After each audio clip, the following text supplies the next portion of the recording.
Hola, buenas noches. Muy bien, hermanos, ¿cómo están? Está raro el tiempo porque llueve, pero hace calor también. Pero bueno, damos gracias a Dios por poder estar esta noche acá y compartir una vez más la palabra del Señor con libertad. Y vamos a volver a nuestro estudio de 1 Samuel, capítulo 17. El miércoles pasado, no el anterior, habíamos empezado a ver este capítulo, que es una historia de las más conocidas de la Biblia. Relata la batalla épica entre David y Goliat. Y estábamos mirando cómo se va yendo la historia, cómo se va derivando la historia del pueblo de Dios a lo que el Señor había pensado. Ellos estaban en un momento de cambios, habían dejado la etapa de los jueces o de los caudillos para tener un rey como tenían las demás naciones. Había estado reinando por algunos años Saúl, un hombre conforme al corazón del pueblo, como ellos imaginaban que tenía que ser un gobernante, pero por sus propias decisiones y por su desconocimiento y desobediencia de Dios, Saúl fue desechado y el Señor había elegido a un hombre conforme a su corazón, ¿no?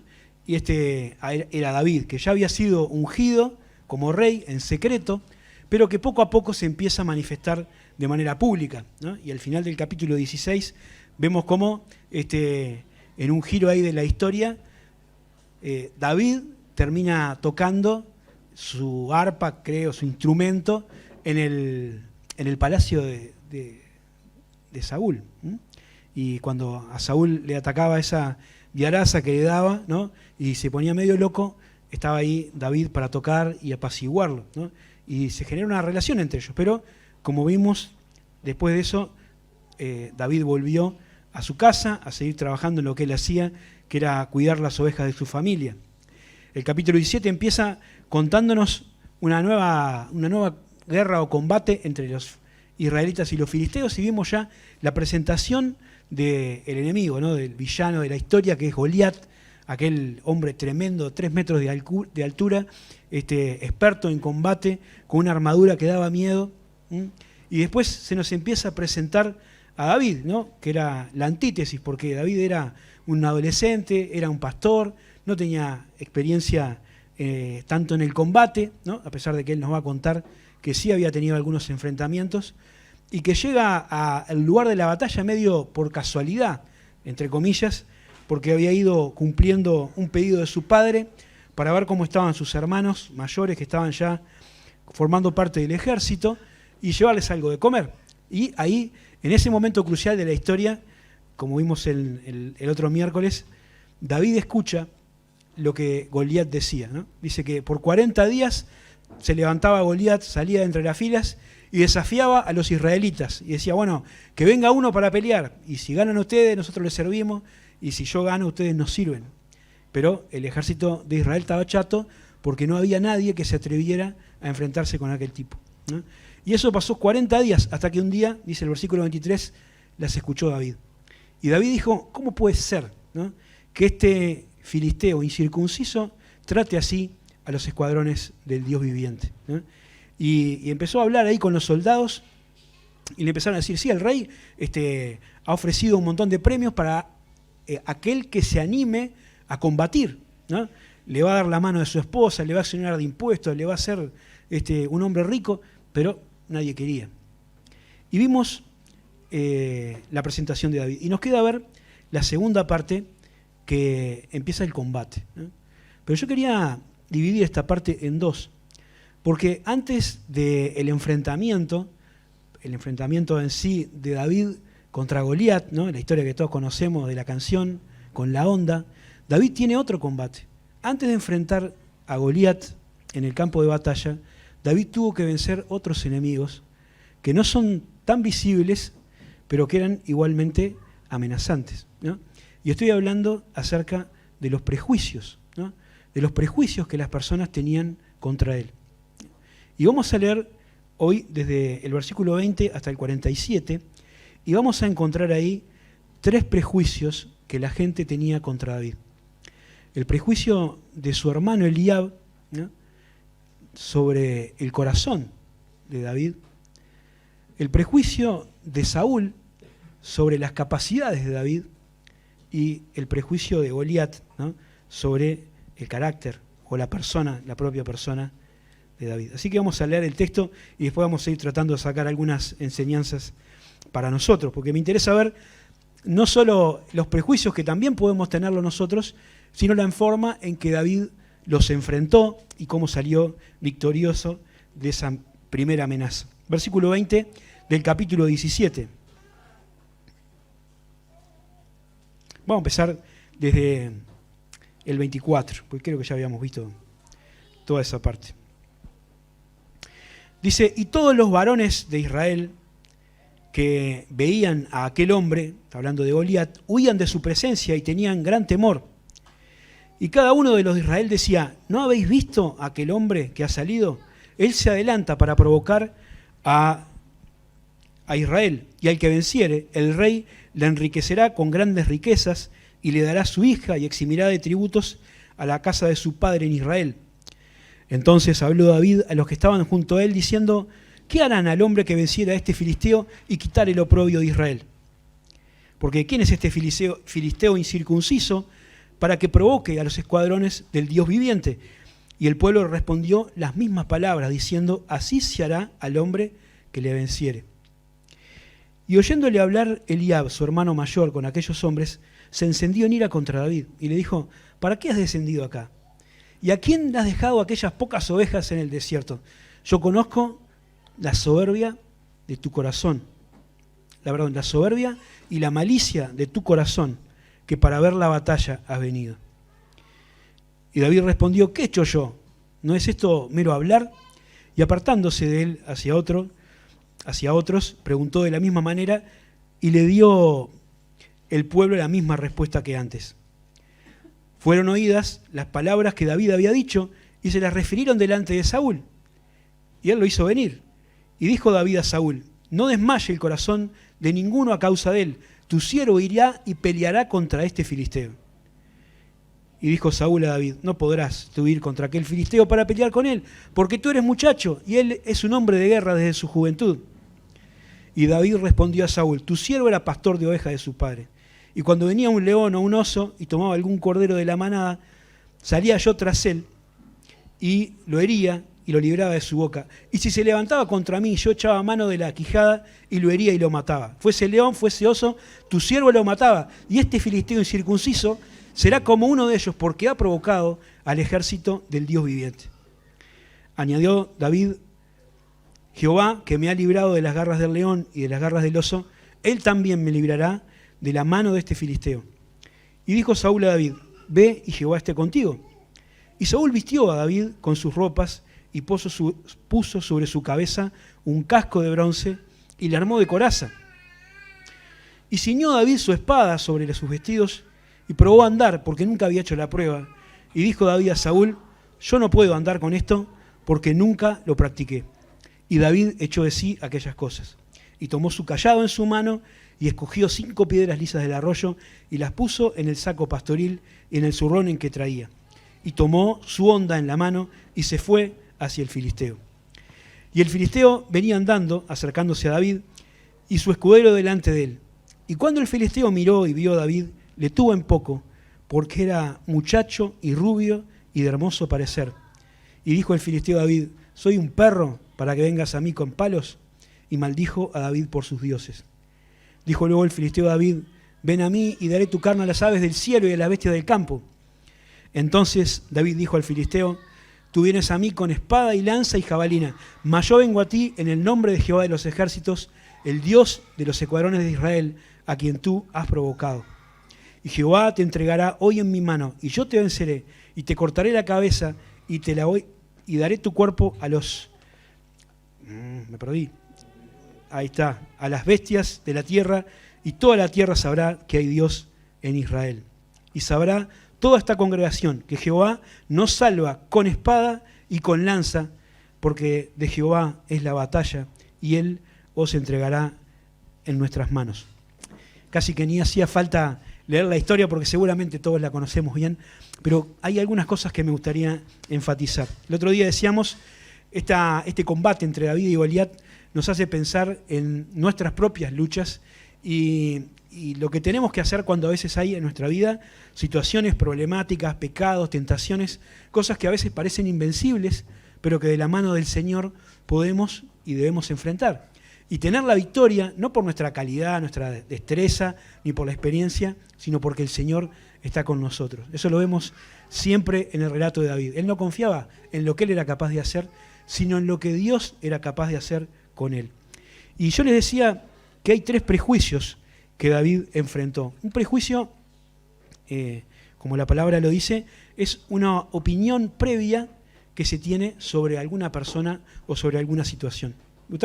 El diccionario decía una opinión previa y tenaz, ¿no? Como diciendo algo que uno ya no tiene ganas de cambiar, ¿no? Piensa eso y deja esa idea en su mente y va a ser muy difícil que la cambie, ¿no?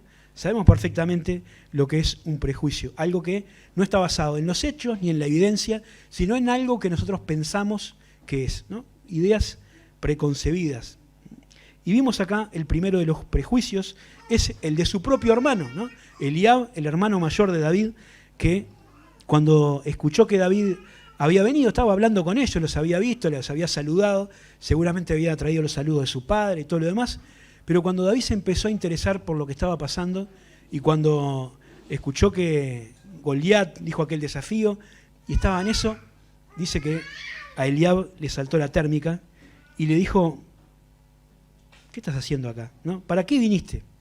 Lo leímos en el versículo 28. ¿Para qué viniste acá? ¿Y a quién has dejado aquellas pocas ovejas en el desierto? Yo conozco tu soberbia y la malicia de tu corazón, ¿no? Que para ver la batalla has venido, ¿no? Por un lado, la actitud de Eliab me hace pensar en lo que cualquier persona podría decir cuando uno está en medio de un problema grave, ¿no? Que ha estado pensando y meditando un montón de cosas y no le encuentra la vuelta, y llega alguien ahí, ¿no? En paracaídas y empieza a decir: ¿y por qué no hacen esto? ¿Y por qué no hacen aquello? Acá habría que hacer así o asá, ¿no? Esa gente que tiene ideas siempre brillantes para todo, y los que hace tiempo están lidiando con un problema y ¿qué se piensa? ¿Que estamos todos acá rascándonos, que nunca se nos ocurrió esas cosas? ¿No? Y hasta ahí uno puede entender ese enojo, y capaz que alguna vez también lo experimentó. Pero Eliab da un paso más, y él empieza a acusar a David juzgando sus intenciones, ¿no? O afirmando conocer lo que David pensaba. Vieron que dice que David tiene un corazón, dice Eliab: conozco tu corazón soberbio, orgulloso y perverso, malicioso. O sea, sos un tipo malo, egoísta, que viniste acá para ver la batalla, ¿no? Lo que te mueve no es ni el pedido de Isaí, el padre, ni traernos comida, ni saber cómo estamos, sino te mueve una curiosidad morbosa por ver cómo nos trillan acá los filisteos en la batalla, ¿no? Y era una acusación tremenda, ¿no? Yo pensaba esto en David, ¿no? Que era escuchando tremenda acusación de su propio hermano, ¿no? Y creo que esto a veces puede ocurrir también, ¿no? Porque las acusaciones más duras o las heridas más dolorosas suelen venir de las personas que tenemos más cerca, ¿no? Cuando alguien al que conocemos bien, una persona con la que contamos o la que confiamos, nos lanza una frase como esta, asumiendo alguna intención en nosotros negativa, ¿no? Es tremendo y es doloroso. Y ahí David, sin duda que recibió un impacto emocional muy fuerte. Era su propio hermano el que le estaba diciendo que era orgulloso y malo. Y acá hay 2 cosas para destacar. Por un lado, la exhortación a no ser como Eliab, ¿no? A no ser personas que tengan esta actitud de juzgar el corazón de otras personas. Porque ¿se acuerdan? Samuel escuchó del Señor esta frase: el Señor no mira lo que miran los hombres, porque los hombres ven lo que está delante de sus ojos, pero Dios mira el corazón, ¿no? Y no es que Dios sea más atento que nosotros, es que nosotros no podemos ver el corazón de la gente. Por más que quisiéramos hacerlo, no podemos saber lo que alguien piensa, ¿no? Lo que alguien siente.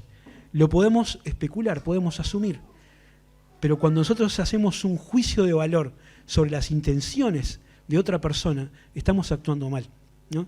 No podemos hacerlo. Es un pecado contra Dios, ¿no? Juzgar las intenciones de otra persona y decir, este hace tal cosa por tal otra, ¿no? No está bien. Y eso está escrito en la palabra de Dios. Si ustedes me acompañan o escuchan la lectura, vamos a leer lo que dice Romanos capítulo 14. Ahí hay todo un debate entre algunos creyentes en la época de Pablo sobre si estaba bien o estaba mal comer carne que había sido sacrificada a los ídolos, pero después de terminado sacrificio se vendía en la carnicería, ¿no? Y algunos pensaban que sí, otros pensaban que no. Entonces Pablo les escribe para que no hagan de eso un problema dentro de la congregación. Pero dice así, versículo 4 de Romanos 14, ¿tú quién eres que juzgas al criado ajeno? Porque para su propio Señor está en pie o cae, ¿no? Pero estará firme porque poderoso es el Señor para hacerle estar firme. Y en el versículo 7, más adelante, dice, porque ninguno de nosotros vive para sí y ninguno muere para sí. Pues si vivimos para el Señor vivimos, y si morimos para el Señor morimos. Así que sea que vivamos o que muramos, del Señor somos. Porque Cristo para esto murió y resucitó y volvió a vivir para ser Señor de los muertos como de los que viven. Pero tú, vuelve a decir, ¿por qué juzgas a tu hermano? O tú también, ¿por qué menosprecias a tu hermano? Eran dos actitudes de los diferentes grupos. Porque todos compareceremos ante el tribunal de Cristo. Nosotros no tenemos ni el derecho ni la capacidad de juzgar las intenciones del corazón de otro hermano en la fe. Esa es una tarea exclusiva del Señor, que la hará a su debido tiempo, ¿no? En el tribunal de Cristo.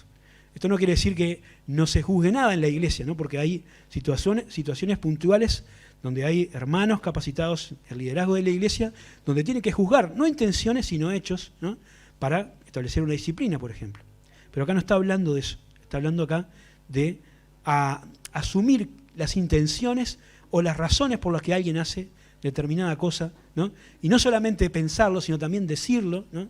Cometiendo también otro pecado, que es el pecado del chisme y de la murmuración, que por más que son tolerados y están bastante, como se dice, comunes, no disminuye su gravedad ni el daño que provoca.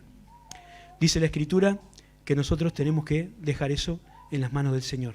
1 Corintios 4, versículo 5, dice Pablo, así que no juzguéis nada antes de tiempo, hasta que venga el Señor, el cual aclarará también lo oculto de las tinieblas y manifestará las intenciones del corazón. Entonces, cada uno recibirá su alabanza de Dios. ¿Quién es el que va a hacer esto? El Señor. El Señor es el único que puede manifestar las intenciones del corazón. Nosotros no lo podemos hacer, no nos corresponde emitir juicio sobre las razones que tiene alguien para hacer esto o aquello. Hacerlo es un pecado. Pero la otra cosa importante que me gusta mencionar es la actitud de David. ¿Qué hizo David ante una acusación tan dura y tan dolorosa porque provenía de su propio hermano? Simplemente David se calló y se apartó, ¿no? David dijo, ¿yo qué hice? No, ¿yo qué dije? Como diciendo, ¿qué hice mal? ¿Por qué sacás esa conclusión tan tremenda? Pero dice que el texto que se apartó y se fue a otro lugar, ¿no? Y qué interesante es esta respuesta de parte de David. Sin duda que estaba actuando de una manera sabia, de una manera madura, y la manera en que nosotros también tenemos que reaccionar delante de todas o de esos tipos de acusaciones. Él podía haber acusado a su hermano de ser un envidioso porque a él lo habían ungido como rey, o de estar diciendo, bueno, vos decís eso, pero te acordás que vos hiciste tal cosa. Podía haber recurrido a un montón de argumentos que a veces nosotros recurrimos cuando somos heridos. Pero este hombre, David, simplemente dijo, ¿yo qué hice? Yo no hice nada, ¿no? Y se fue a otro lugar. Tenemos que dejar el juicio en las manos del Señor. Más tarde, David, en el Salmo 37:5, escribe eso, ¿no? Encomienda a Jehová tu camino y confía en Él y Él hará. Exhibirá tu justicia como la luz y tu derecho como el mediodía. Puede ser que nos hayan acusado, que estén hablando mal, ¿no? De vos, hablando tuyo, como dicen los gurises, ¿no? Dejalo en las manos del Señor, porque Él es el que va realmente a mostrar las intenciones del corazón y el que va a dar a cada uno la debida recompensa. Se pasó un poco la hora, pero vamos por lo menos a ver el prejuicio de Saúl sobre las capacidades de David, ¿no? Eliab estaba juzgando, o prejuzgando, mejor dicho, el corazón, las intenciones, las motivaciones de David para estar en la batalla. Vos viniste para ver acá la pelea. No te interesa lo que estamos haciendo, ni cómo estamos, ni lo que tu papá te pidió. Te interesa ver, nomás, saber, chusmear. Ahora David se enfrenta al segundo prejuicio, que es el prejuicio del rey. Y vieron cómo fue la historia, ¿no? Había tanto temor entre el ejército de Israel que una persona preguntando, ¿no? Interesándose en las recompensas que daba el rey para el que se animara a luchar contra Goliat, que eso ya fue una noticia tremenda que llegó a los oídos de Saúl. Y cuando le dijeron a Saúl, mirá, hay alguien que quiere pelear, hay alguien que está interesado, ¿no? Uno que se anima. Entonces, tráiganlo, dice Saúl. Ahora, cuando lo traen y llega a donde estaba el rey, no nos dice la escritura, capaz que esto lo estamos imaginando, pero me imagino que la cara de Saúl fue un poco de desánimo, porque dijeron, este borrego, ¿no? Diciendo, capaz que Saúl estaba esperando que sea alguno grandote para pelear contra Goliat, pero no, era un gurí, un adolescente. Y Saúl ya lo conocía. ¿Se acuerdan que él había estado tocando para él? No sé si le habrá prestado atención o no. Acá el texto no menciona que lo recordara, pero él lo que le dice es bastante desalentador. Antes de eso, me llama la atención, a ver si anoté acá el versículo 32, ¿no? La forma en cómo David se presenta.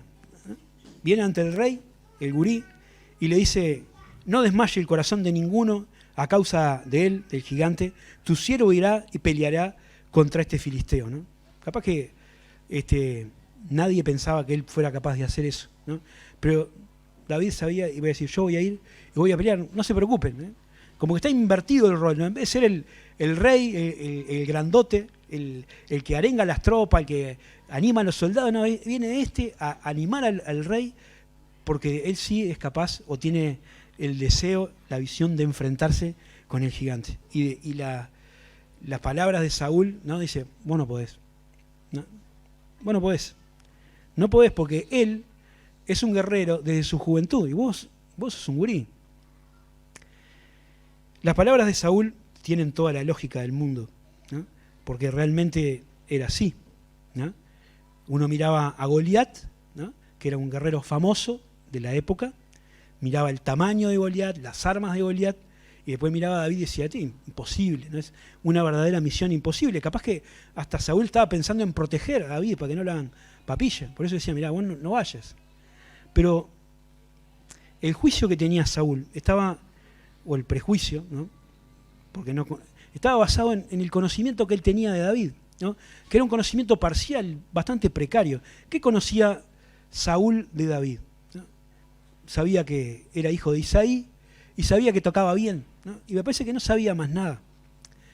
Y ya con ese conocimiento mínimo se animaba a decir que David era incapaz de hacer eso que él estaba diciendo que quería hacer. ¿Cómo a veces nosotros también actuamos de la misma manera? Y basado en algunas poquitas cosas, nos decimos o nos ponemos a decir quién puede hacer qué cosa, ¿no? Y menospreciamos o tenemos en poco lo que Dios es capaz de hacer a través de la gente, ¿no?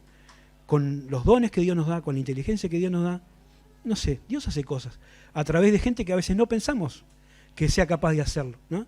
Pero las hace, porque Dios no usa a las personas de la manera en que nosotros la usamos, ¿no? O las valoramos. Así que el prejuicio de Saúl estaba basado en lo que él sabía, ¿no? Y ni siquiera en lo que sabían otras personas, porque se acuerdan que la persona que trajo David ante el rey para que tocara, ¿no? Al final del capítulo 16, conocía bastante a David. Yo les anoté acá el texto, dice, he aquí yo he visto a un hijo de Isaí en Belén que sabe tocar, que es valiente, vigoroso, hombre de guerra, prudente en palabras y hermoso, y Jehová está con él, ¿no? Esto lo conocían los hombres de Saúl, pero Parece que Saúl no. Y por eso le estaba impidiendo ir a luchar contra el filisteo. Y acá también hay algo para destacar, dos cosas para destacar. Una es no ser como Saúl, ¿no? Y no tomar esta actitud negativa cuando hay gente que quiere hacer cosas para el Señor. A veces tenemos como un no, como respuesta inicial. Esto capaz que es muy humano o es muy de los que ya tenemos algún tiempo caminando en los caminos del Señor y que sabemos las dificultades de las cosas y lo que complica. Entonces, cuando alguien tira una idea o tiene un proyecto, decimos, eso no se puede, eso es difícil, eso no va a salir. Y siempre tenemos una onda así media negativa, ¿no? Y echamos siempre una sombra de duda sobre las capacidades de los demás. Y eso puede ser o parecer muy prudente, ¿no? O muy racional, pero a veces no tiene en cuenta un poco el obrar de Dios en las personas, ¿no? Si hacemos una analogía, es muy probable que si encomendamos una tarea o delegamos alguna actividad a alguien joven en la fe, que sea joven en edad o nuevo en los caminos de Dios, probablemente no haga las cosas de la manera en que la haríamos nosotros. Capaz que seguramente no la haga igual, y capaz que decimos no la hace bien como yo la hago bien, que soy sin duda el que lo hace mejor. Pero si nosotros ponemos eso por delante, ¿no? Nunca vamos a dejar que otras personas empiecen a dar sus primeros pasos en el desarrollo de sus dones y de sus ministerios, ¿no? Tienen que tomar ese riesgo. A veces queremos protegerlos del fracaso y lo que estamos protegiéndolos o impidiendo es que se desarrollen y surjan, ¿no? Como creyentes valiosos y activos en la obra de Dios. Si la posición de Saúl hubiera prevalecido, no tendríamos una historia como la del capítulo 17 de 1 Samuel, ¿no? Pero lo bueno es que David insistió, ¿no? David insistió. Y él no se quedó con esa negativa, sino que le dijo al rey, mirá, él es un hombre de guerra, pero yo también, ¿no? Yo me enfrenté con leones y con osos, y le cuento la historia que leímos, ¿no? Pero él aclara, que eso es lo importante de la historia, él aclara que no era él que era un valiente, ¿no? Un crack y un guerrero diestro, sino que el Señor era el que lo había cuidado, el Señor era el que lo había protegido, y esa experiencia pasada, ¿no? Su experiencia personal, íntima con Dios, era lo que le daba la fuerza y el valor para enfrentar a Goliat. David no era un loco intrépido, ¿no? Un tipo que no conocía el peligro ahí como gato chico. Tampoco era un loco que tenía una autoestima ahí porque se creía el super crack o había leído muchos libros de autoayuda, entonces creía que si uno cree algo demasiado con fuerza lo va a poder lograr. No era un soñador optimista, era una persona que conocía a Dios, que había experimentado a Dios en su vida y por eso decía, a este gigante lo voy a hacer como aquellos animales que enfrenté, porque el Señor está conmigo. Y Saúl, ante eso, acepta, pero acepta a medias primero, ¿no? Dice, bueno, que Jehová esté contigo, pero llévate mi armadura, ¿no? Y entonces, como leímos, empieza a cargarlos de sus armas. Ahora, Saúl, vimos al principio de su historia, que era el hombre más alto de Israel, ¿no? Superaba, dice la Biblia, una cabeza por arriba de los hombros de todos los demás. Y sería también tipo grandote, ¿no? Así que imaginen cómo le quedaría el casco de Saúl, la coraza de Saúl, la espada, ¿no? Al pobre David, que era un jovencito, estaría arrastrando todas esas cosas. Dice, esto, no puedo usar esto. Y se probó caminar y no podía, porque no había practicado nunca andar con una armadura, y menos con una armadura de 5 talles más grande. Si David tenía una ventaja, que era ser un poco más ágil que Goliat, arrastrando todo eso, era un blanco fácil, ¿no? Pero dice el texto que se despojó de aquellas cosas.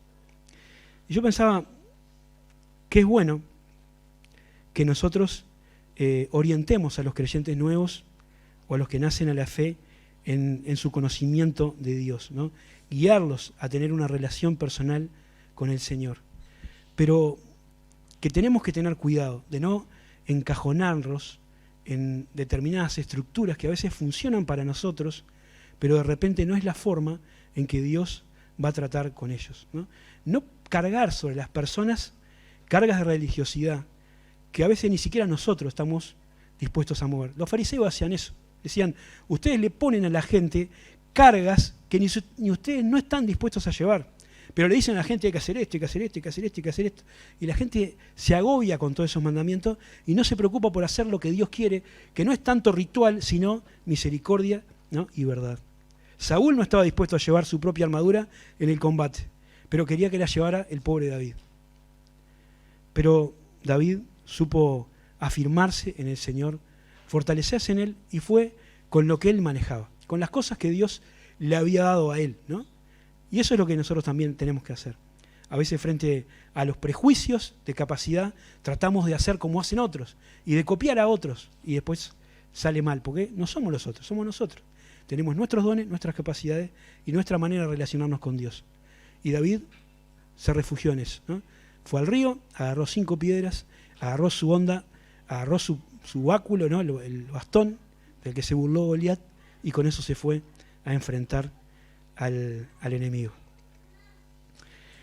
Así que la respuesta de David al prejuicio de la capacidad fue mantenerse fiel a lo que Dios le había dado a él para hacer. Y con eso enfrentó al enemigo. Por más que le decían, vos no vas a poder, ¿no?